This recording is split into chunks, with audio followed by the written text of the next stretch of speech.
Hello mga Mars, magandang araw. Andito ko ngayon sa may Lawson. Bibili lang ako ng instant na hari. Uulamin ko siya para sa tanghalian. Yung ano lang siya, yung madaling kainin. Instant curry lang siya na mura. So dito meron silang mga instant rice rin na binibenta dito sa Japan, guys.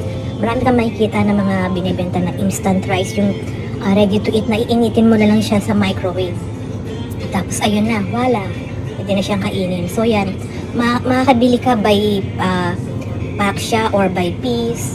So, katulad nito, mga sample niya dito sa may Lawson. Meron din yan sa mga supermarket.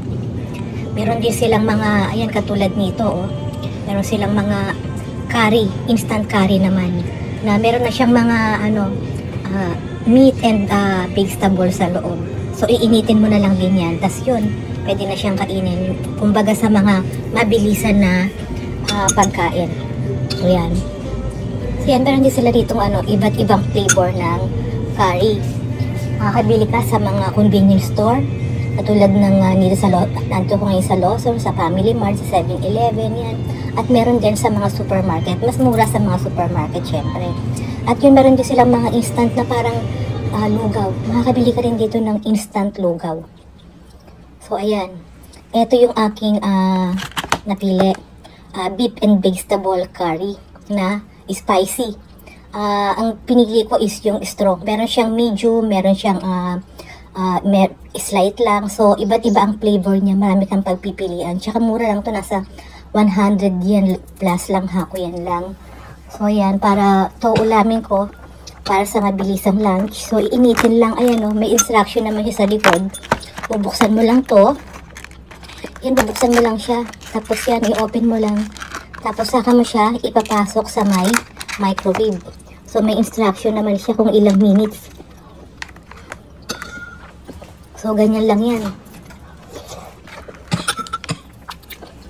Kumbaga, na rin yan. Pre-cook na lang siya. Iinitin mo na lang. So, yan. Ganyan style. Nilagay ko siya sa may microwave. Initin ko siya. Meron naman siyang, timer kung ilang minuto siya pwedeng initin. So, yan. Sa akin, mga lang siguro. Yan. 2 minutes lang. So, yan. Tapos yan. Pwede na yan. Ready na yan. Ulamin. Diba? Ganyan lang siya. Tapos, pwede mo na siyang i-toppings sa kanin. So, ayan. Meron akong konting kanin. So, ayan na siya. Mainit na. So, ayan na ang kinalabasan. Meron na siyang patatas at carrots. Tapos, merong mga bits ng beef. Tapos, ito naman, guys. Bumili rin ako ng instant na lugaw. So, ito naman, meron din siya sa mga convenience o sa supermarket. Ito, nabili ko siya sa Aoki supermarket ko siya nabili. Sa supermarket ko siya nabili. Mura lang din. Nasa hako yan lang din. May iba't ibang flavor din siya. So, ito, meron na siyang lasa. Initin mo na lang din. So, pwede kang style ng pagluto mo, pwede mo siyang magpakulo ng tubig, tapos ilalagay mo siya. Sa akin, iinitin ko na lang sa microwave. Kasi pre-cook na rin naman din yan. So, ayan. Inalis ko siya sa may pakete niya, tapos nilagay ko sa bowl. Yan, initin ko lang siya sa microwave. Mga 2 minutes lang. So, ayan. Wala, ayan na siya. Pwede ka pa mag-experiment nito. Lagyan mo siya ng yung green onions. Yan, lagyan mo ng mga boiled egg.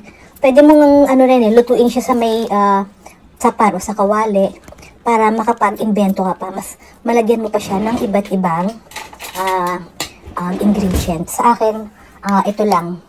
Ito lang muna. Yung simple lang. As it is lang. Pero masarap na siya. Kasi meron na siyang lasa. May halo na siyang egg. Yan kasi, ang lamig ngayon, yan. Pag nag-crave ka ng mainit, instant lugaw, yan.